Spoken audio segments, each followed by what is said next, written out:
ব্রাইডকে সাজাতে গিয়ে ব্রাইডের কাছ থেকে শেষে এই কথাগুলো শুনবো, এইগুলো একদমই এক্সপেক্ট করিনি। এই হলো আমার ব্রাইড দিব্যা, আর সেদিনের ব্রাইড ছিল আমার হলিডে ইনে।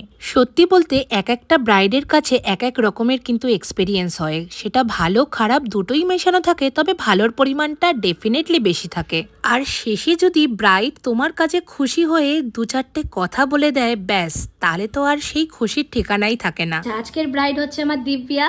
আমি এখন আছি হলিডে ইনে। তো দিব্যার কেমন লাগছে লুকটা সেটা আমাকে বলো।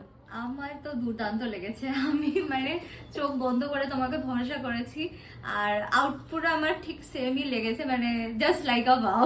আরে বাপরে, আমার স্পেশাল দিনটাকে আরো স্পেশাল করে দিলে। Thank you so much for this, মানে you have done a fab work. Thank you. আমার নিজের অ্যাজ আ ব্রাইড আমার সত্যি খুব ভালো লেগেছে।